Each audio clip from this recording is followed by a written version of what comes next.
वहां जाकर उसने बंदरिया की पुरानी खाल को उठाया और बिना कुछ सोचे समझे उसे आग में झोंक दिया। थोड़ी देर बाद जब उसकी पत्नी कमरे में आई तो खाल को गायब पाकर वह गहरी पीड़ा से भर उठी।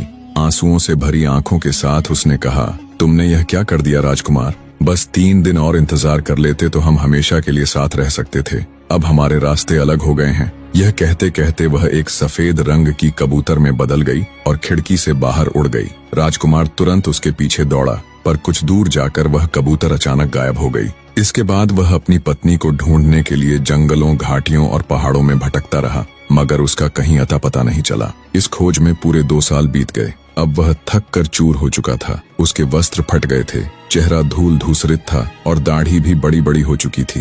राजकुमार पूरी तरह टूट चुका था। इसी निराशा में भटकते हुए अचानक उसकी नजर एक अजीब सी झोपड़ी पर पड़ी। वह झोपड़ी किसी पेड़ की जड़ों पर नहीं बल्कि मुर्गी की टांगों पर खड़ी थी और लगातार घूम रही थी, मानो अपने भीतर कोई रहस्य छिपाए हो। यह विचित्र दृश्य देखकर राजकुमार ने साहस जुटाकर कहा, हे झोपड़ी, जरा कृपा करके अपना पिछला हिस्सा पेड़ों की ओर कर लो और मुख मेरी ओर घुमा लो। राजकुमार के इतना कहते ही झोपड़ी घूमना बंद कर दी और मानो उसी का इंतजार कर रही हो, तुरंत एक दरवाजा खुल गया। राजकुमार बिना झिझक भीतर चला गया।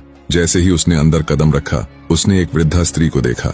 उसकी आंखों में अनुभव और रहस्य की गहरी चमक थी। वह बूढ़ी स्त्री धीमी आवाज में बोली, बेटा, तुम कौन हो और इस घने जंगल में किसे ढूंढते फिर रहे हो? राजकुमार ने शांत स्वर में पूरी बात सुना दी। अपनी बंदरिया पत्नी की सच्चाई, उसका रूपांतरण, अपनी भूल और अब उसे वापस पाने की बेचैनी। वृद्धा औरत ने गंभीर स्वर में कहा, ओह राजकुमार, तुमने जो किया वह दुर्भाग्यपूर्ण था। वह राजकुमारी तो बस कुछ ही समय में अपने श्राप से मुक्त होने वाली थी और तुमने उसकी खाल जला दी। राजकुमार ने हैरानी से पूछा, कृपया बताइए दादी माँ, आखिर किसने उसे श्राप दिया और क्यों? उसके पीछे की सच्चाई क्या है? बूढ़ी महिला नरम स्वर में बोली, बेटा, अभी तुम बहुत थके हुए हो। पहले पेट भर खाना खा लो और थोड़ा विश्राम कर लो, फिर मैं तुम्हें सब कुछ विस्तार से बताऊंगी। राजकुमार ने उसकी बात मान ली। बूढ़ी औरत ने बड़े प्यार से गर्म और स्वादिष्ट भोजन तैयार किया, जिसे राजकुमार ने तृप्त होकर खाया। फिर वह कुछ समय के लिए सो गया। थोड़ी देर बाद जब वह आराम करके उठा तो उसने फिर से वही सवाल दोहराया। बूढ़ी औरत ने धीमे स्वर में बोली, जिस बंदरिया को तुम खोज रहे हो वह कोई साधारण प्राणी नहीं है। वह पड़ोस के राज्य की राजकुमारी है। उसके पिता उस राज्य के राजा को अपनी बुद्धिमत्ता पर बड़ा गर्व था। वह यह मानता था कि उसकी जैसी समझदारी किसी में नहीं है, पर दुर्भाग्य से उनकी बेटी उनसे भी अधिक चतुर और समझदार निकली। प्रजा उसकी बुद्धि और विवेक की सराहना करने लगी। यही बात राजा को खटकने लगी। उसे अपनी ही बेटी से जलन होने लगी और वह बार बार यह सिद्ध करने की कोशिश करता कि असली बुद्धिमान वही है। समय बीतता गया और यह खटास बढ़ती चली गई। फिर एक दिन जब राजमहल में राजा की 14वीं वर्षगांठ मनाई जा रही थी, उसने सभा में एक विचित्र ऐलान कर डाला। राजा ने पूरे दरबार के सामने घोषणा की, अगर मेरी बेटी को लगता है कि वह मुझसे अधिक चतुर है तो उसे 3 वर्षों तक बंदरिया के रूप में जीवन बिताना होगा और उसके बाद किसी राजकुमार से विवाह करके एक सुखमय गृहस्थ जीवन भी स्थापित करना होगा। यह सुनकर राजकुमार बेहद व्यथित हो गया। उसने बूढ़ी स्त्री की ओर देखकर कहा, दादी माँ, मैं अपनी पत्नी को हर हाल में खोज निकालूंगा, चाहे इसके लिए मुझे किसी भी संकट का सामना क्यों न करना पड़े। कृपया मुझे मार्ग बताइए। बूढ़ी महिला ने गंभीर स्वर में कहा, बेटा, तुम्हारी पत्नी इस समय पुराने हड्डियों के राज्य में एक दुष्ट जादूगरनी के कब्जे में है। वहां तक पहुंचना और उसे छुड़ाना अत्यंत कठिन है, क्योंकि वह जादूगरनी अपराजय मानी जाती है। आज तक कोई भी उसे पराजित नहीं कर पाया। उसकी ताकत उसकी आत्मा में नहीं बल्कि एक रहस्य में छिपी हुई है। उसकी आत्मा एक सुई की नोक में है। वह सुई एक अंडे के अंदर है। वह अंडा एक बत्तख के पेट में है। बत्तख एक खरगोश के भीतर छिपी है और वह खरगोश एक पत्थर के डिब्बे में बंद है। वह डिब्बा एक बहुत ऊंचे पीपल के वृक्ष की सबसे ऊपरी शाखा पर रखा गया है और चुड़ैल उस स्थान की दिन रात निगरानी करती है, जैसे उसकी जान उसी में बसी हो। ये कहते हुए वृद्धा ने एक चमकता हुआ धागों का गोला निकाला और राजकुमार को सौंप दी। राजकुमार ने धागों का गोला जमीन पर फेंका और वह जैसे जैसे आगे लुढ़कता गया, वह भी उसके पीछे पीछे घने जंगल की ओर बढ़ता चला गया। कुछ ही देर में वह जंगल के गहरे हिस्से में पहुंचा, जहां एक विशाल भालू रास्ते के बीचों बीच बैठा था। वह बहुत कमजोर और भूखा लग रहा था। राजकुमार ने तुरंत अपने धनुष से तीर निकालकर निशाना साधा, लेकिन तभी भालू ने इंसानों जैसी आवाज में विनती की, मुझे मत मारो राजकुमार, एक दिन तुम्हें मेरी सहायता की जरूरत पड़ सकती है।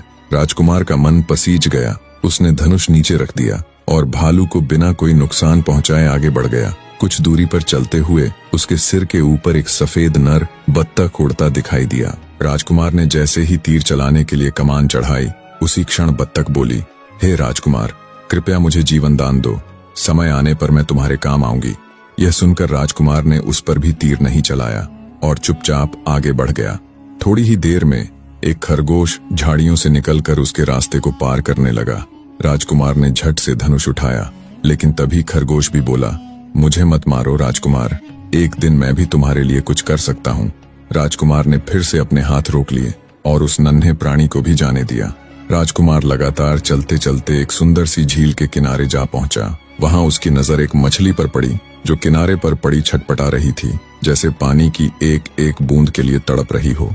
वह तुरंत उसके पास गया। तभी मछली ने इंसानी स्वर में कहा, हे राजकुमार, मुझ पर कृपा करो, मुझे दोबारा पानी में डाल दो, क्योंकि आने वाले समय में शायद मैं तुम्हारे किसी काम आ सकूं। राजकुमार ने बिना देर किए उसे झील में छोड़ दिया और फिर अपने धागों के जादुई गोले के पीछे पीछे आगे बढ़ गया। शाम होते होते वह एक विशाल पीपल के पेड़ के पास पहुंचा। यह पेड़ बहुत ऊंचा और घना था और उसकी सबसे ऊंची शाखा पर एक पत्थर का संदूक रखा हुआ था। वह उसे देखकर सोच में पड़ गया, इस भारी भरकम बक्से को मैं नीचे कैसे लाऊंगा।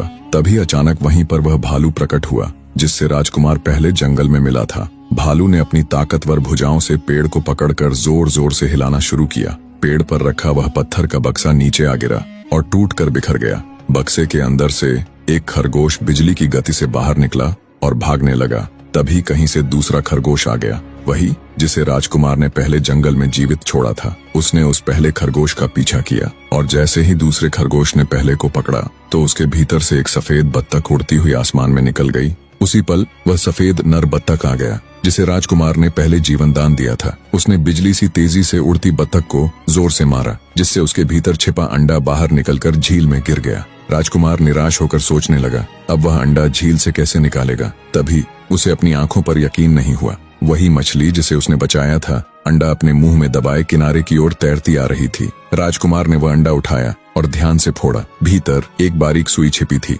उसने सुई को मोड़ना शुरू किया। जितनी वह सुई मुड़ती, उतनी ही तेजी से वह भयानक चुड़ैल दर्द से कराहने लगी। उसकी सारी जादुई शक्तियां क्षीण होती गईं और जैसे ही सुई टूटी, चुड़ैल का अंत हो गया। उसका काला जादू हमेशा हमेशा के लिए खत्म हो गया। राजकुमार अभी सोच ही रहा था कि अब राजकुमारी को कैसे ढूंढे, तभी वह सामने प्रकट हो गई। मुस्कुराते हुए उसने कहा, राजकुमार, तुम समय पर आ गए। एक पल और होता तो सब खत्म हो जाता। दोनों की आंखें मिली और मानो सारा दुख बह गया। वे एक दूजे का हाथ थामे अपने राज्य लौटे और वहां जीवन भर प्रेम, शांति और आनंद से साथ रहने लगे।